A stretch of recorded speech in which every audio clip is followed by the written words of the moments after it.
¿Qué tal? Buenas noches, bienvenidos a Espiral. Hoy nos topamos con un gran libro, El mundo entero como un lugar extraño, de Néstor García Canclini, antropólogo mexicano y argentino, que pone siempre temas a debate y que remueve conciencias en más de un sentido. El mundo es un lugar extraño, sobre todo si logramos sorprendernos. Y si logramos sorprendernos, entonces miramos las cosas desde un lugar distinto y entonces se produce más inteligencia y entonces migramos de una idea a otra, o de un país a otro, o de un tema a otro, o de una cultura análoga a la cultura digital, o de la juventud a la vejez, y la migración produce la sorpresa. Temas todos que Canclini sintetiza magníficamente en este libro, que hoy discutiremos en la Biblioteca Vasconcelos. Danny Goldin, su director, nos ha invitado justamente a hablar con Néstor García Canclini. De eso se trata Espiral hoy, de este mundo nuestro, entero como un lugar extraño. Comenzamos.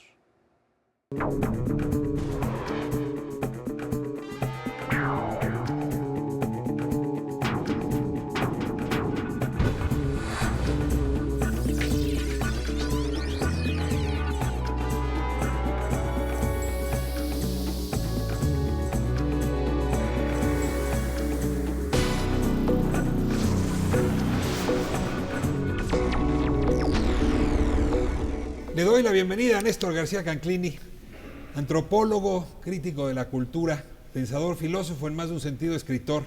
Néstor, me da muchísimo gusto tenerte aquí en Espiral. Creo que es un lujo para la audiencia poder hablar contigo esta noche. Muchas gracias por la invitación. El pretexto de esta conversación es el mundo entero como lugar extraño y buena parte de tu obra referida a algunos de los puntos colocados en este libro. Y para esta conversación pues nos hemos dado cita aquí en la Biblioteca Vasconcelos. Ya lo habíamos hecho en otra ocasión, fue un lujo para nosotros y le agradezco mucho a Danny Goldin, director de esta formidable biblioteca, recibirnos y participar también en esta conversación, siendo un lector asiduo de Néstor.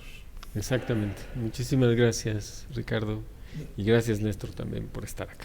Bueno, Néstor, pues déjeme abrir con un tema que les es afín a los dos y luego iremos elaborando cada vez más sobre los temas que hoy nos convocan.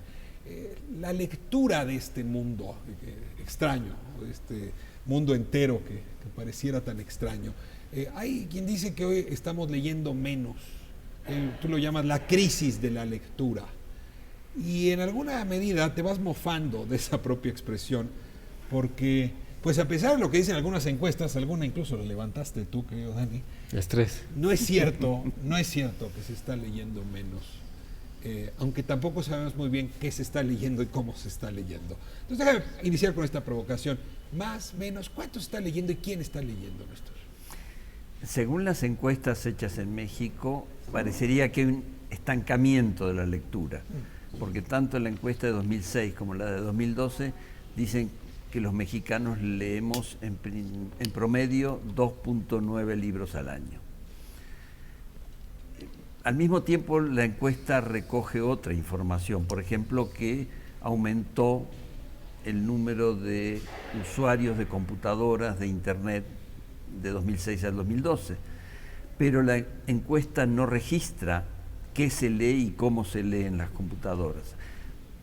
Es fácil sospechar que se lee más en pantalla que lo que se leía cuando no había computadoras o cuando no había redes sociales e internet. Medir la capacidad lectora de una sociedad en función de libros ya no es un buen indicador.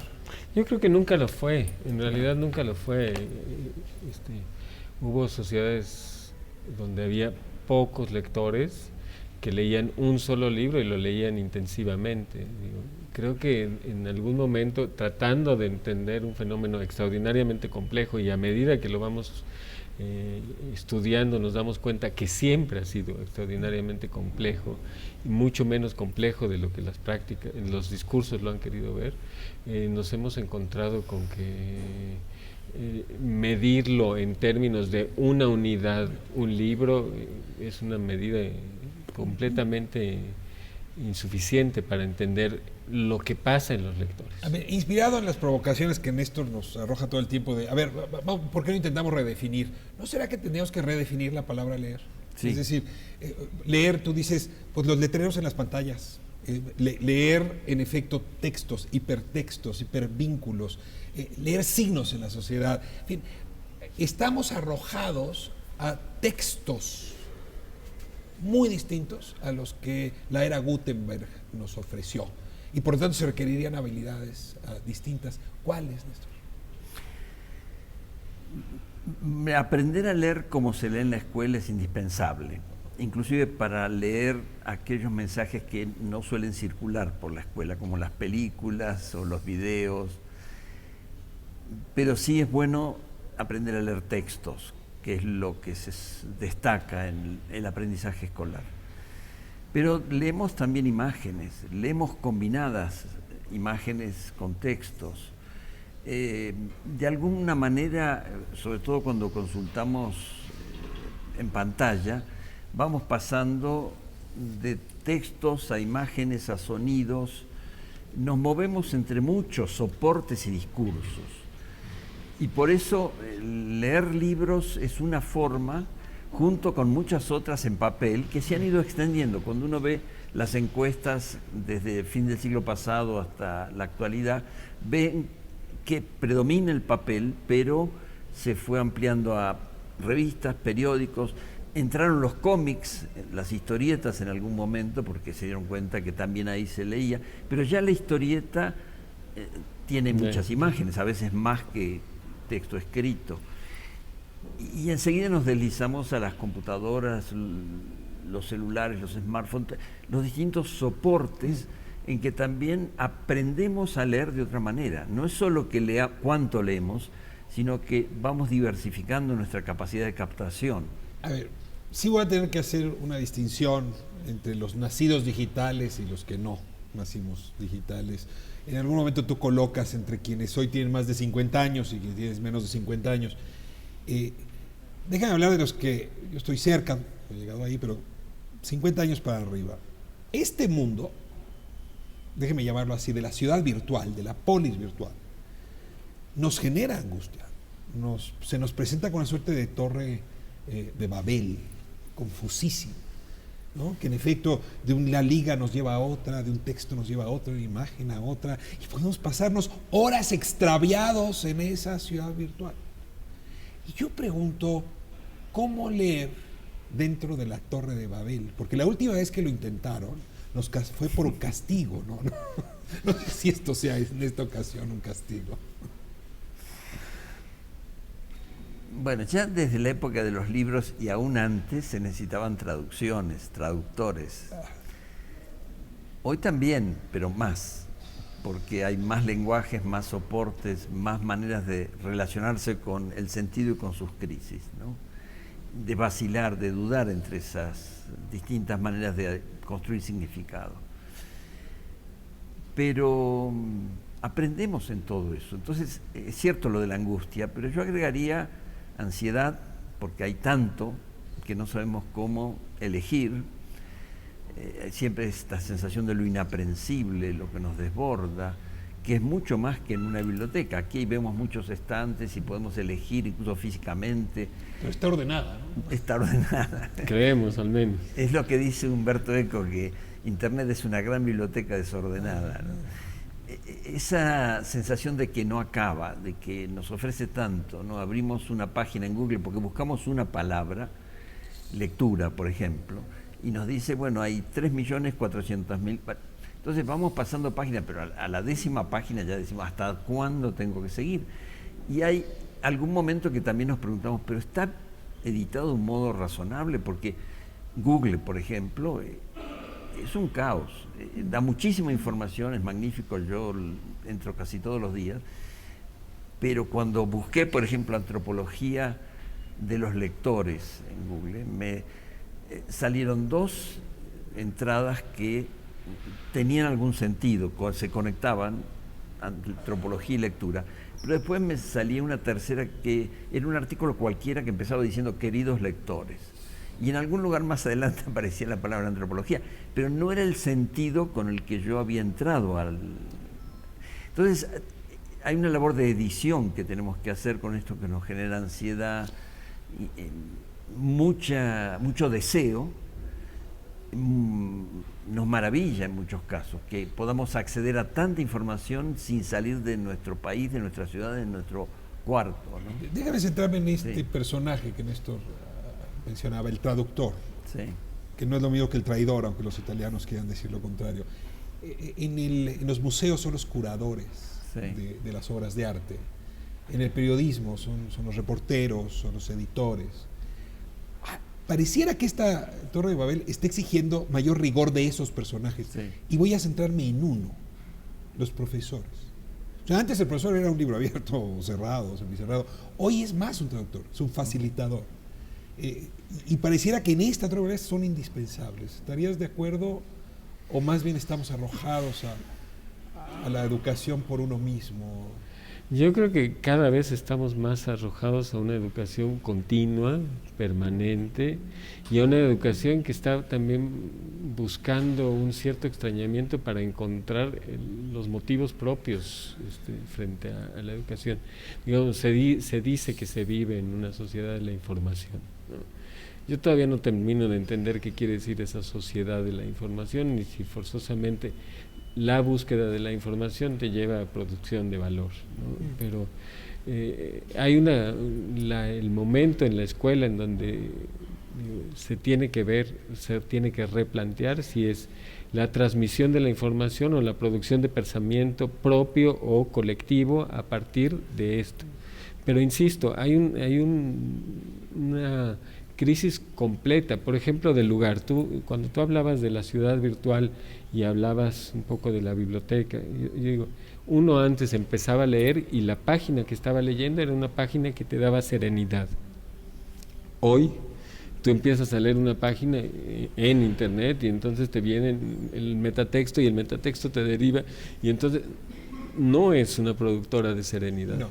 La página de un libro te producía serenidad y el espacio también te producía cierta serenidad. A ver, te lanzo la misma pregunta, pero con tus propios términos.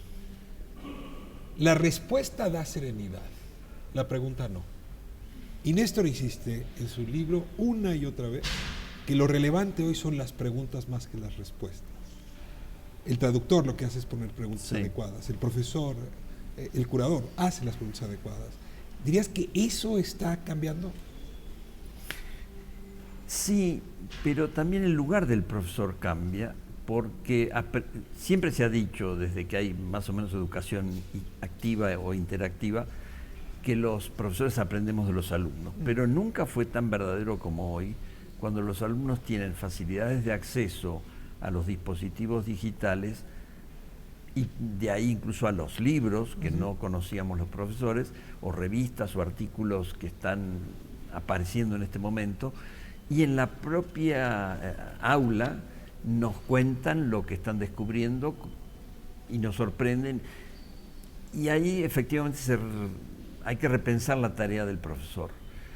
No puede ser de ninguna manera el transmisor de un conocimiento preestablecido, sino el que trae un conjunto de conocimientos y una cierta capacidad para organizarlos, para editarlos, pero también la disposición para someter eso a un filtro, a un cuestionamiento.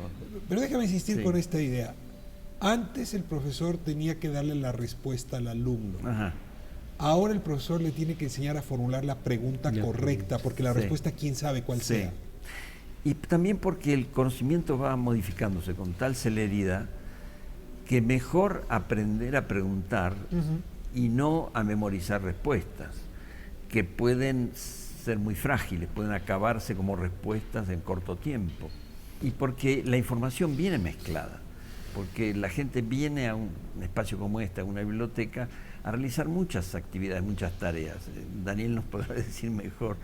Viene a leer, pero también en las pantallas vemos que ven películas, videos, no sabemos qué, se comunican de muchas maneras con un saber disperso, pero que enriquece precisamente por su pluralidad, su, iba a decir una palabra difícil que quería evitar, multivocidad, muchas maneras de decir lo mismo, ¿no?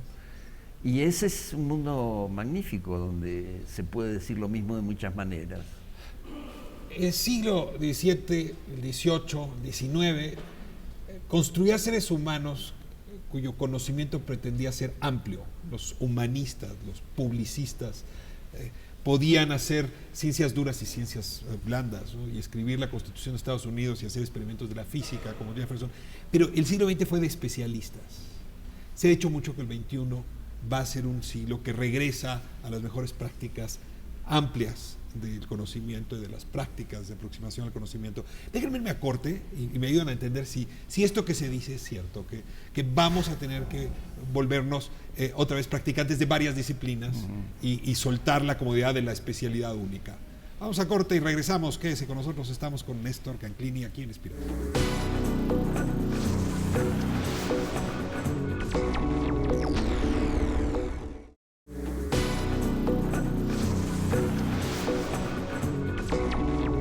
Vuelta en Espiral, en esta magnífica Biblioteca Vasconcelos. Le damos las gracias a Daniel Golding por recibirnos como anfitrión en este espacio para conversar con Néstor García Canclini sobre este libro, El mundo entero como un lugar extraño.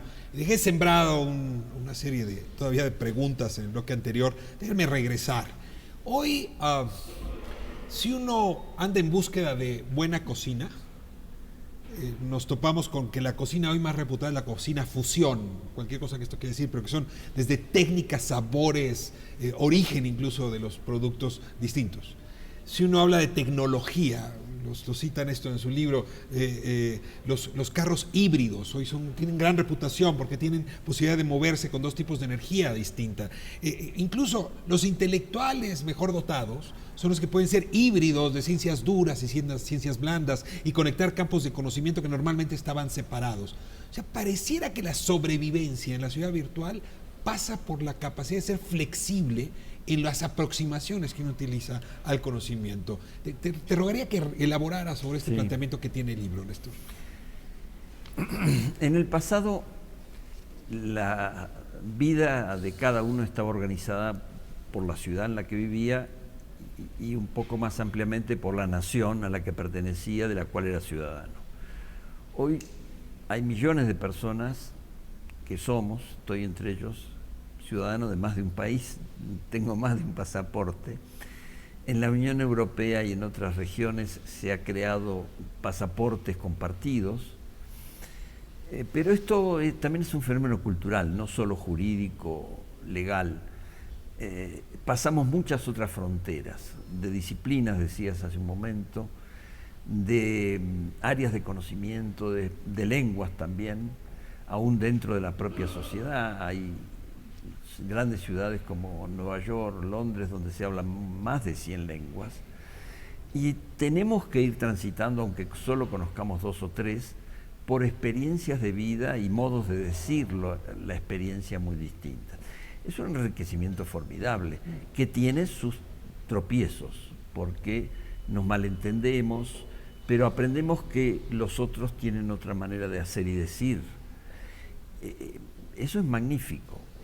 Entonces tenemos que vivir atravesando fronteras y habitando espacios de modos distintos. Lo hacíamos antes también, porque en el libro yo cito una idea de Bruno Latour que me parece muy rica, que somos actores en red, actores guión en guión red.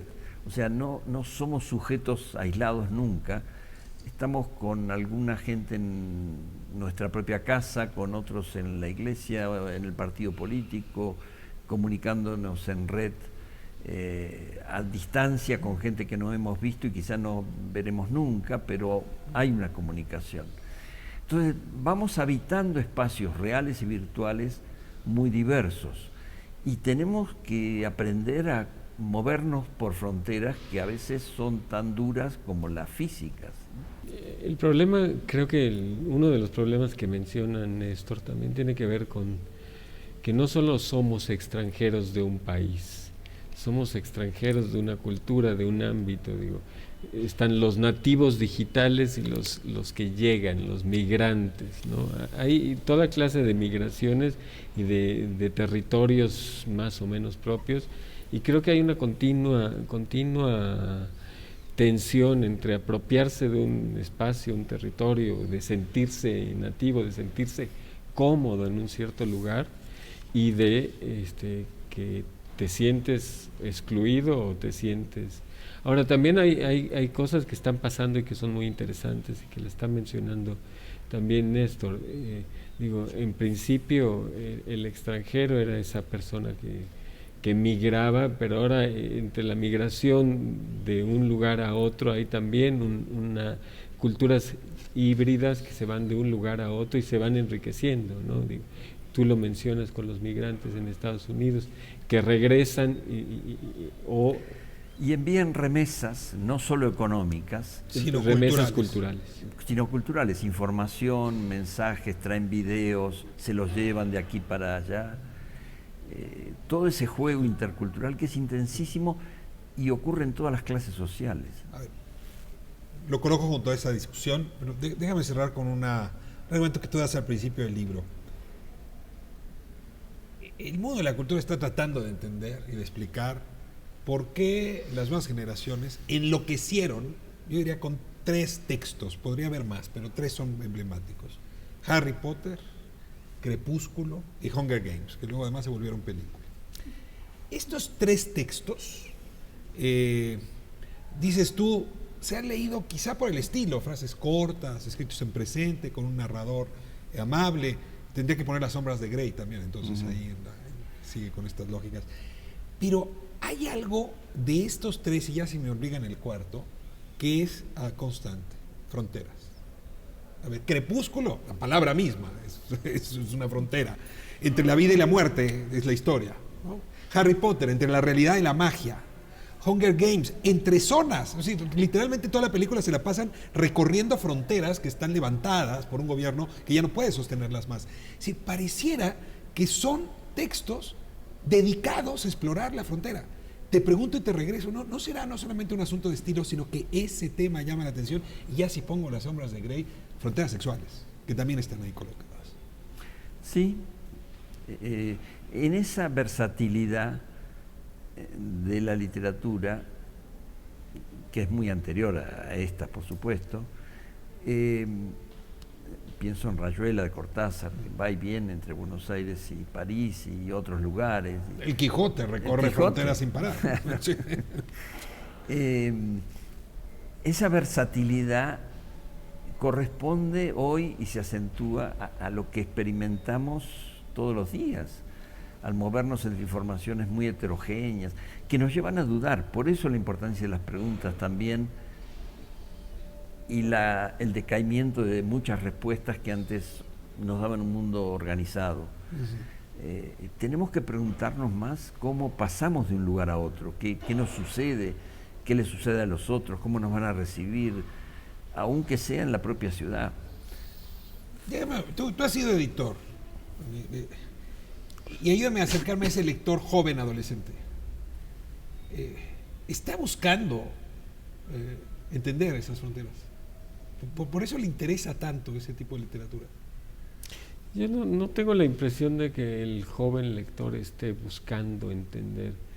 Creo que está buscando, por lo menos no en la forma en la que nosotros lo concebíamos, ¿no? Nos hacemos una pregunta y acudimos a un libro a buscar una respuesta. Yo creo que está buscando experiencias y encuentra en ciertos espacios experiencias que lo hacen sentir bien. Creo que hay una actitud menos premeditada o diferenciada entre la pregunta y la... Perdón que vaya a esto, pero ¿qué te haría sentir bien de la relación entre Harry Potter y Voldemort? ¿O qué te haría sentir bien con la opresión que se vive en Hunger Games, o con la opresión que vive estar en una frontera entre muertos y vivos? Ahí no hay placer, perdón, pero hay un desafío angustioso. Sí, pero hay una búsqueda vital, hay un conflicto que puede hacer más o menos realidad. Tú me estás preguntando cuál es el secreto de esas series. Yo no sé si te puedo dar esa respuesta, porque además esas series no solo fueron exitosas con los jóvenes. Creo que hay una mezcla podríamos, por ejemplo, hablar de las novelas de Eco, ¿no? Cuando en su momento hicieron también es un libro con una trama absolutamente interesante, bien escrito, que te hace sentir inteligente. Habría que indagar con esos lectores. Yo no me atrevo a dar una teoría y en esto un poco... Es que en la época de la ciudad virtual se vuelven a leer libros. Se O sea, leen sí hay un muchos fenómeno. Yo recordaría que placer no es solo sentir confort o sentirse cómodo, sino También. Bueno, la buena literatura y el cine de terror producen mucho placer a mucha gente. Sí, a los sadomasoquistas. No solo. Estoy bromeando. No, Pero te entiendo bien, en efecto. Precisamente a propósito de esos libros que mencionabas, como Crepúsculo, cito una discusión entre un editor de literatura para jóvenes y un profesor universitario en una librería de Buenos Aires. El profesor dice, sí, lo que pasa es que compran pero no leen, o vienen a la feria del libro pero solo a pasear, y en realidad no se llevan libros, y la editora dice, no es cierto, se llevan algunos, a veces leen sentados en el piso y después se van, y a lo mejor dejan el libro ahí, o a lo mejor se lo llevan, y a lo mejor hasta lo pagan. Pero además nos sugieren libros y nos dicen por qué no tradujeron tal otro del mismo autor de esa saga de 500 o 600 páginas. Y es un desafío para pensar si la gente lee o no, cuando son muchos adolescentes que leen esos libros de gran extensión y piden la continuación de la saga. Perdón, a mí me parece una de las cosas más interesantes de este libro es un poco esa apuesta por la etnografía, por la antropología, esa reivindicación de escuchar, de entender, de ver a lo real, ¿no? Que muchas veces desde una postura como teórica vamos a tratar de entender por qué pasa esto. Nosotros tenemos una preconcepción. A mí me gustaría en verdad escuchar a esos lectores que además pueden ser desde los 6 hasta los 70 años, los lectores de Harry Potter lo fueron, y escuchar qué pasa con ellos, y creo que nos vamos a encontrar con muchas sorpresas y con una diversidad que muchas veces está oculta en esta aldea digital de la que tú hablas, ¿no? Ahora, ha habido a lo largo de la historia intentos de reescritura, ¿no? Pierre Menard, autor del Quijote, ¿no? O sea, el intento de reescribir, pero esos intentos palidecen si se compara con lo que está ocurriendo hoy. ¿Sí?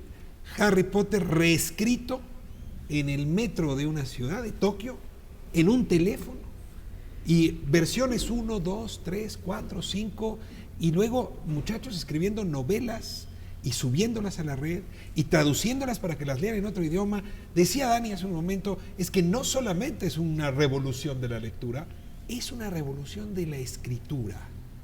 Esta es parte clara de este mundo extraño. Y volviendo a las fronteras, es una reelaboración de las fronteras que se habían trazado entre escritor y rígidamente lector, entre novela, cuento, poesía, teatro, y después otros textos que no eran literatura, ¿no? La llamada paraliteratura. No hay tal cosa. Y la frontera entre el escritor, el editor, el lector. Los autores, que son muchísimos, que tienen blogs, dejan de hacer literatura totalmente cuando hacen el blog, y sí es literatura cuando lo editan encuadernado. Hay un juego muy fluido. Ahora, tú te divertiste con nosotros, tus lectores, en El Mundo Entero como un Lugar Extraño. Yo lo abro y empiezo leyendo una entrevista. Avanzo en las páginas, me dijo, este señor me está engañando, está haciendo un diario íntimo. Sigo avanzando, me doy cuenta que es un ensayo. Y luego son notas a vuelapájaro. Y en realidad no le puedo poner, si tuviera que clasificar esto, no sabría en qué género. Es una provocación de tu lado. Es decir, hoy no es necesario ni siquiera identificarse con un género. Nadie me está pidiendo eso. Hay un momento en que alguien le dice al autor, porque no soy totalmente yo tampoco el que hable, bueno, pero ¿qué género es este, no? Y él que responde dice, es una tormenta de géneros. Que no es lo mismo que un tormento de género.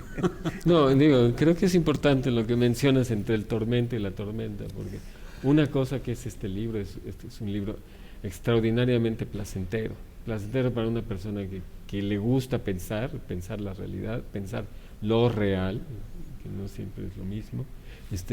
Es un libro que se nota que a ti te provocó diversión, y que, entre otras cosas, en este mundo extraordinariamente angustiante, nos muestra resquicios, posibilidades de verlo y de hacer y de actuar distinto.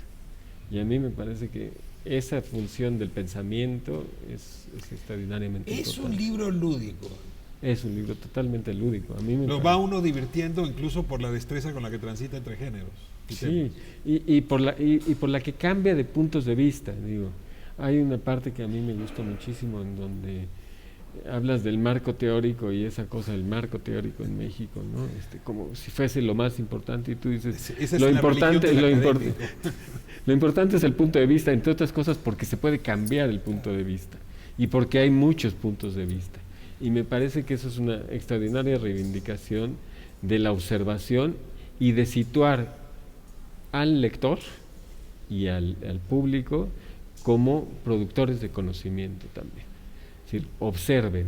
Tú iniciaste este conversatorio diciendo ¿qué es leer hoy? También es observar.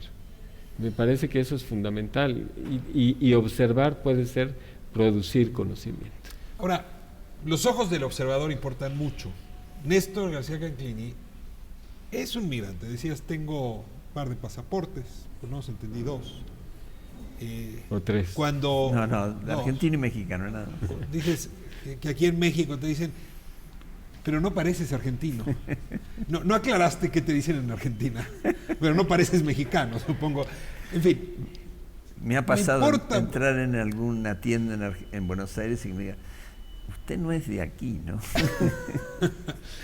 Yo quisiera saber cómo la formación de esta retina del migrante influye en tu obra. O sea, porque esa experiencia de migración está aquí. Y está aquí como una llave que va abriendo puertas que para otros hubieran permanecido cerradas. Voy a corte y nos cuentas de Néstor García Canclini, el migrante, no solo físico, sino metafísico. Quédese con nosotros, seguimos en Espiral.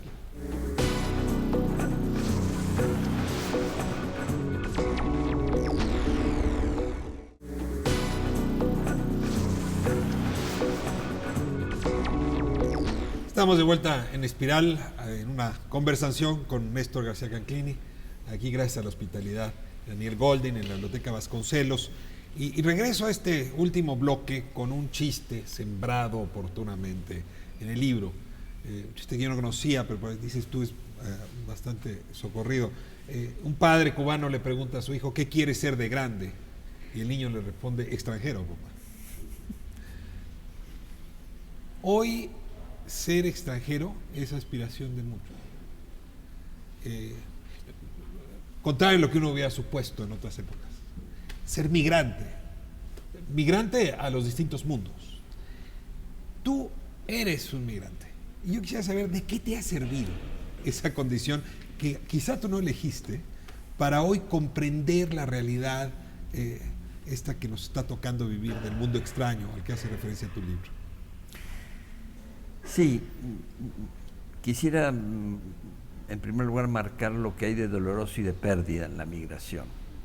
Aún el que lo elige, por ejemplo el estudiante que pide una beca y la consigue laboriosamente y finalmente logra irse a una universidad extranjera, bueno, pierde también la relación con su entorno habitual, los lugares donde sabía manejarse con facilidad. Casi siempre se pasa a otra lengua en la que uno tiene dificultades para expresar los afectos. Siempre perdemos con la migración, pero también hay una apertura de horizonte, hay muchas ganancias en el lenguaje, en experiencias que se dicen de otro modo, saber que se podía vivir de aquella manera que nos enseñaron en la familia y la escuela y que hay otras maneras de vivir también, y entonces relativizar lo que parecía que era una prescripción, un dogma, una obligación, da mucha libertad. Para pensar cosas que quien no ha migrado no se le ocurre.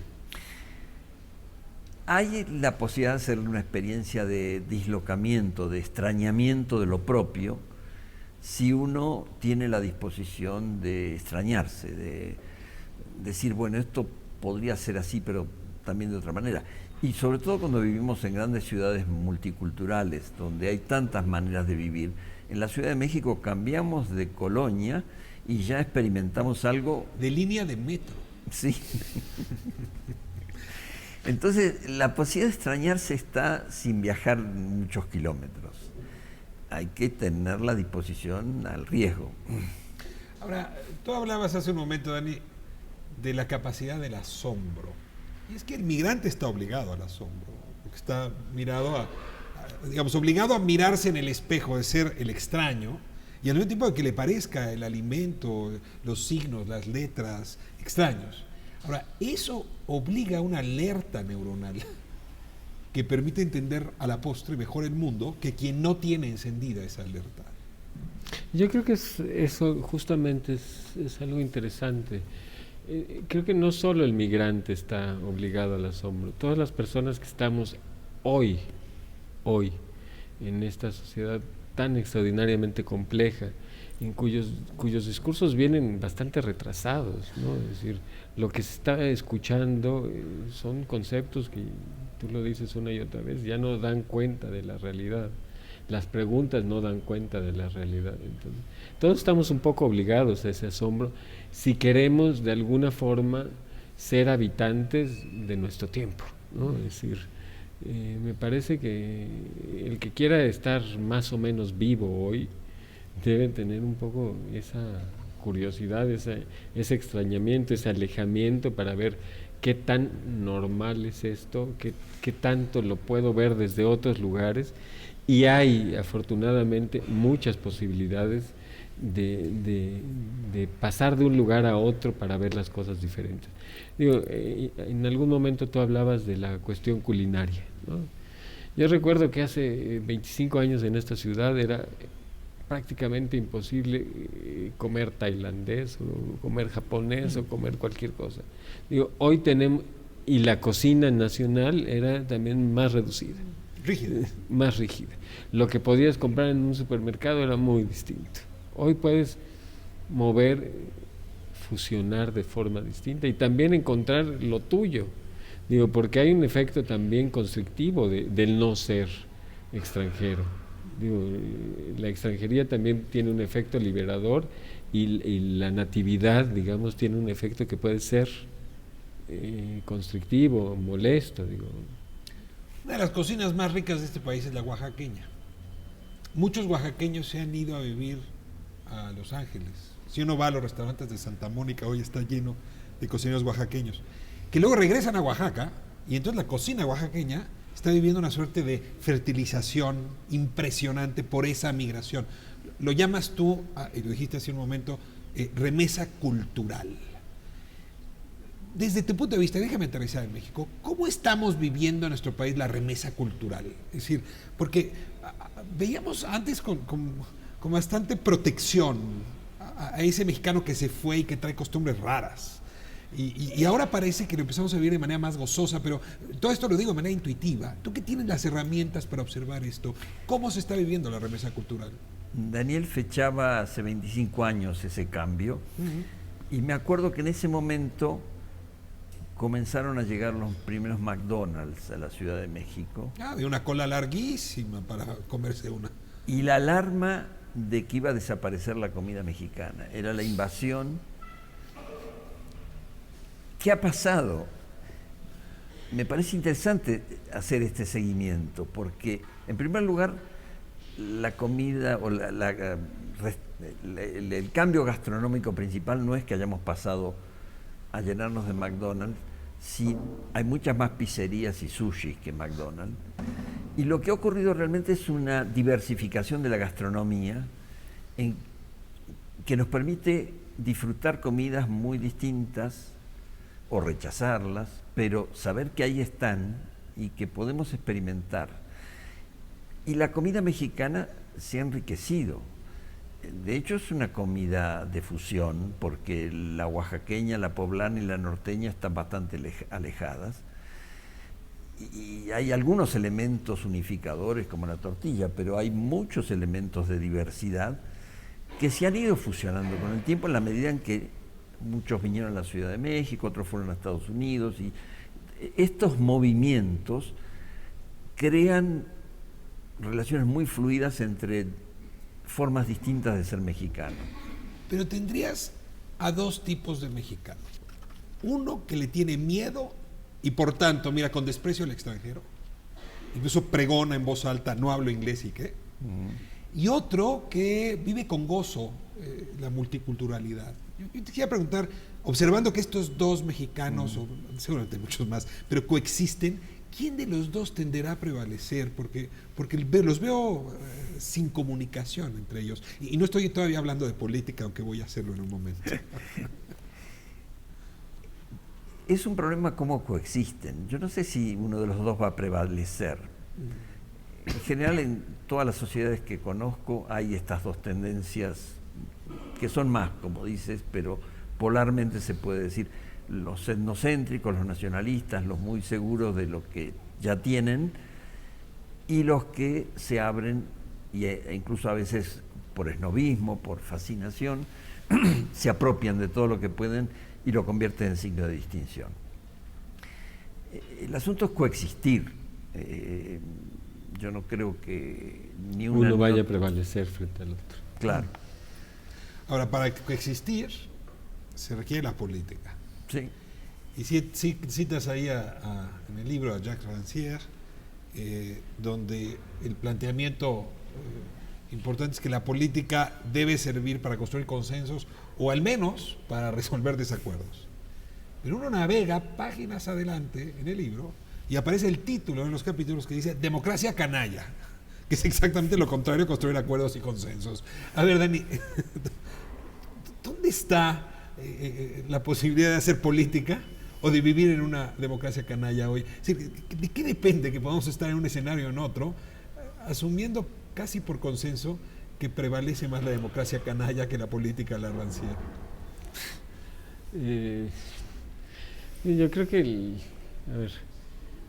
Rancière hablaba de dos formas de hacer la política. Una es la de construir contextos y otra es la de evidenciar conflictos, ¿no?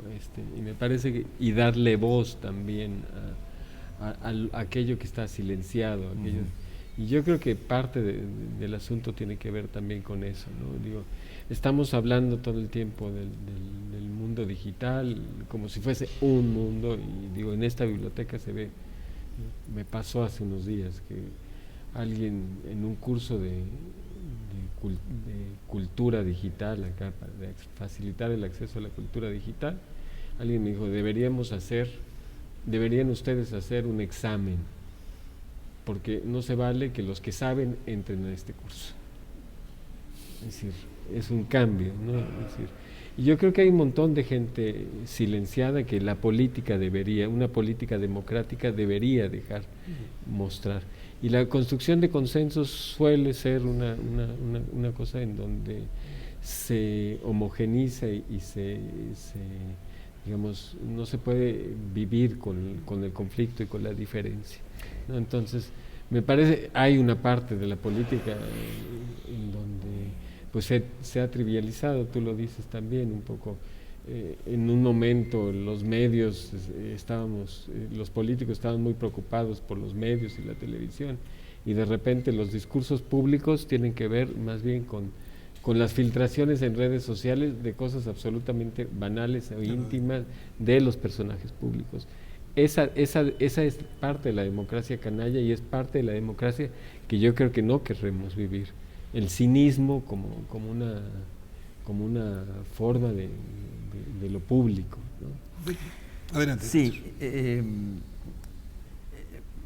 ese título, Democracia canalla, abarca una historia de un estudiante que aparece en varios capítulos, que quiere hacer una tesis, no sabe bien sobre qué tema, se le vence el plazo, y en esos viajes que hace para visitar distintos congresos, viene a México, escucha a muchos que cuentan las historias de sus países, de España, de otros países latinoamericanos y por supuesto de México, y sí, aparece lo que más evidentemente nombra lo canalla, que es la corrupción. Se habla de ese tema, se hacen preguntas de por qué hay tanta corrupción en tantos países, pero me parece importante vincularlo con el otro punto, que es que lo canalla muchos sentidos en la política es la dificultad de los partidos de representar a los ciudadanos, de escucharlos, de hacerse preguntas con los ciudadanos, escuchar las preguntas que ellos... Y los políticos se han dedicado a hablar entre ellos y a competir por cuestiones mezquinas como son cuántos votos van a obtener en la elección que pasaron. Ahora se pelean por ver cuántos seguidores en Twitter tienen. También. La política, Néstor, ha sido una forma de los seres humanos para poder resolver una frontera fundamental entre lo privado y lo público. Uno hace política para que lo público no se meta a casa o para que lo público sea realmente público. ¿Sí? No hay manera de disociar la política de esa frontera. Sin embargo, tú adviertes que en esta nueva vida digital, mezcla de virtual y real que tenemos seres humanos, esa frontera está en crisis. Está en una crisis enorme. Y perdón que lo diga, lo cual también podría explicar por qué la herramienta para resolver la frontera está en crisis, es decir, la política. Sí, sí. ¿Te sugiere algo esta reflexión? Sí, muchas cosas. Una es que ha cambiado la manera de definir qué es público, qué es privado. Cuando nos espían de tantas maneras, nos venden la información más privada a empresas que nos están enviando constantemente ofertas para consumir. Cuando hacen difícil construir comunidades, porque todo se vuelve espectáculo, pero también esa virtualidad nos pone en una interacción con muchas formas de ensayar cómo hacer política, y eso nos da la posibilidad en este momento, por ejemplo, de ver que en España se acabó el sistema bipartidista, los dos partidos que dominaban toda la escena están relativizados por otras fuerzas. No es el caso de México en la última elección. En México se acabó el tripartidismo.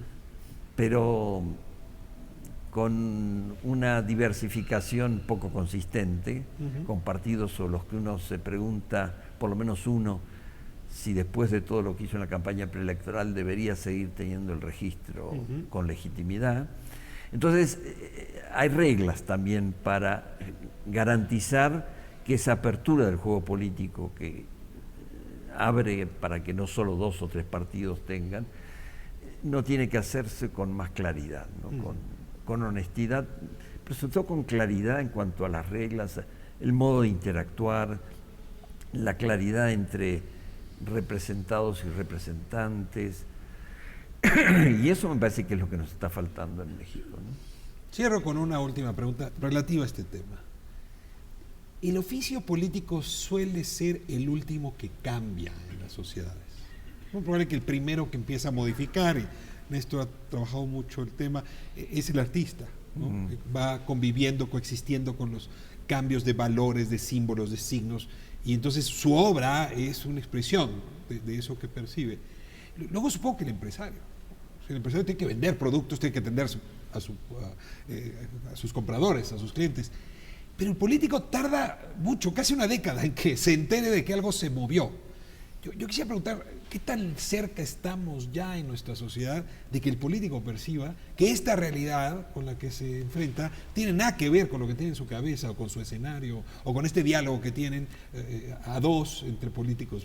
Es que yo creo que hay dos cosas que tienen. Es decir, son también problemas de ritmo, ¿no? Es decir, el político en parte responde a un sistema jurídico que, si vamos a hablar de lentitudes, es el más lento de todos. O sea, los abogados están en la última línea. Los constitucionalistas, digamos, la creación de marcos jurídicos es extraordinariamente lento en un mundo en donde, por otro lado, seguimos con el imaginario de que los políticos son los que toman las decisiones y el presidente es el que gobierna en un país, y cada vez sentimos que esas cuestiones están un poco más complejas, digo, por un lado por la interacción global y por otro lado por la interacción entre la empresa,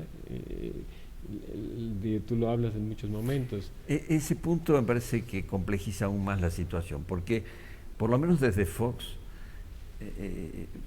muchos miembros del gabinete eran más gerentes que políticos de carrera. Y en otros países cosas parecidas. También, en Estados Unidos ni hablar.